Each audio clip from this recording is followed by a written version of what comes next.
Hello and welcome to this sellability video. So today we are going to be talking about IP, which is one of the most important subjects to clue yourself up on when selling on Amazon. IP is so important to acknowledge in pretty much everything you do, in particularly in your analysis stage, because honestly, IP has such a drastic effect on if you can go ahead with the product or not, or in some instances when an IP claim is filed against you, then that can potentially have a ripple effect on your Amazon business. So IP claims on Amazon, what do you need to know? So IP firstly stands for intellectual property. So that is a risk, but then at the same time, it would also be a risk on other online selling platforms. It's just part of it. With pretty much every business route, there will be things to watch out for and be wary of, whether you are in a kitchen, whether you are in an office, or whether you're doing Amazon. So how obviously IP stuff, and if you have lots of claims filed against you and so forth, that can potentially lead to account suspensions, or if it is just sort of like the one-off IP issue, it can lead to listing removal. So here's a quick guide to understanding, avoiding and handling IP claims. So there are a few different types of IP claims. So number one, trademarks, which basically protects brands' names, logos and designs. That's why next to pretty much most logos you'll see, there's a little TM next to it, and that just marks it that it is trademarked. Okay. Selling counterfeit or improperly branded items can result in a claim. Obviously, I think you just know right off the bat that trying to do something like that isn't going to work out well for you. The next claim is copyright. So this covers creative works like images or text. Using unauthorized photos or descriptions can lead to issues. So that's right. In the case of, for example, if you are trying to list something that's brand new that doesn't currently exist on Amazon, and you are just taking photos from, say, like the retailer website, for example, like that would probably, if found out, which, they can and they will be, trying to like take those photos and use them on your listing isn't really going to work, unless of course you have asked for permission, you have that written permission. So otherwise you need to take your own photos and so forth and come up with your own descriptions. You can do things like take the description of something that already exists, maybe put it into ChatGPT, get it to really like shift it up and reword it and so forth, so it doesn't really resemble the old description, but of course has all of those same important details. Number three is patents. So protect invention. So if someone has basically created something themselves, it's their very own product. Selling patented products without permission can result in violations, and that will be the one which will be more of a instant fire suspension, for example. IP claims versus brand restrictions. So brand restrictions is basically certain brands or products require approval to sell, which is ungating, and that isn't something to be scared of. That's actually very easy to do on Amazon. All you need to do is go ahead and request approval. Sometimes you're ungated straight away. Other times Amazon need an invoice from you, which is recent. So in the last 180 days has your address on it, which matches your Amazon Seller Central account's registered address, and has at least 10 or more of the products purchased and of course shown on that invoice. On the rare occasion you might be asked for a letter of approval from the brand, so that would just be a case of reaching out to the brand and being very fluffy with how you approach it. So it might be something like, hello there, hope you're well, I am whatever your name is, I'm an Amazon seller, and or you can just say that I'm a reseller, and I'd very much love to resell. I very much like to resell your product. I see tremendous value in it. I would just like to be another part of helping you grow your brand, and of course, this will help with my own business as well, and it will basically be a mutually beneficial thing for both parties. So you just present it in that kind of way to get your letter of approval. And then IP claims, so these are legal disputes, often unrelated to whether you're gated or not. So that's if you are, say, ungated to selling like a category, but there's like a certain brand and you can't actually sell that brand because there is an IP issue. They've been known to sort of like throw IP claims at sellers that have tried to resell their stuff.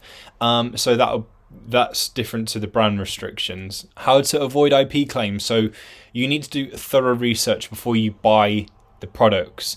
You need to find a way to check IP.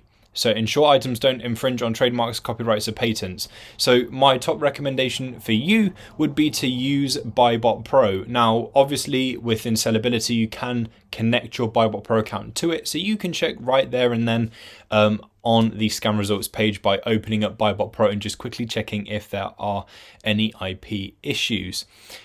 It has a fantastic IP radar, which will basically alert you if there are any potential IP risks. So you know to be very wary if you are going to go ahead and purchase it and you've done some basically just tells you to do some due diligence or not to go ahead with it. Otherwise, it will flash as green and therefore you'd be all good to sell that product because there are no known IP issues. My advice would always be to do a bit of due diligence, whether that is actually asking the brand themselves, whether that's putting a post in a Facebook group and seeing if anyone else has had any similar issues with that brand. Maybe you do the same thing in a Discord group or wherever. Just do a little bit of research before you go ahead. If something is telling you to do that, I would advise doing a bit further due diligence on pretty much every occasion. But obviously Buybot Pro makes it a million times easier to understand if something straight up has an IP issue or there aren't any known IP issues. The great thing about Buybot Pro is that it has the largest database of monitored brands, because basically Buybot Pro has a sister company called Getting Suspended, and they help clients get their accounts reinstated if they have been suspended or they're facing difficult Amazon sort of like troubles, and therefore if they're aware of any brands that are problematic, then they let Buybot Pro know, which is why it has the largest database of any deal analysis tool. So that's how you can avoid them. That's how you can prevent getting those sorts of things. But what happens if you do get an IP claim? Because the thing is, and why it is a risk, is because if a brand decides that they no longer want people to resell their stuff, they can basically just decide that like that. And then they will have a look around and see who's selling their stuff. And then that's when IP claims can potentially come your way. And that is the risk factor. To be honest, in my Amazon experience, I've not known this to be a very regular occurrence at all, where all of a sudden they just change their minds and that's it. Sometimes brands might allow reselling, sometimes they might go back to not allowing to then allowing again, so they might switch it up a bit, which is probably where you'd get a bit of an orangey color on Buybot Pro. So if you happen to list something and everything's all good, but it turns out that something's changed and the brand files an IP claim against you, first of all, stay calm. Amazon will let you know all of the details, what's happened, and what you need to do to basically fix the issue. And usually it'll be basically let them know what you've assessed is the issue. If you believe there isn't an issue, then of course you will need all of the evidence to support that.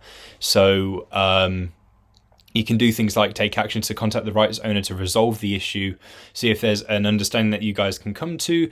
Maybe it's a case of you need some approval or something, or if they're not happy with that, then obviously you've got that from them. If you do strongly believe that you are okay and you don't believe that there is actually a problem there because you purchased from sort of like an authorized source to resell, then you can provide that proof of authenticity. So that'll be things like invoices and emails, which is why they're always important to keep. In Amazon, you'll find that you do get a bit of a paper pile building up, whether that is virtually or for real.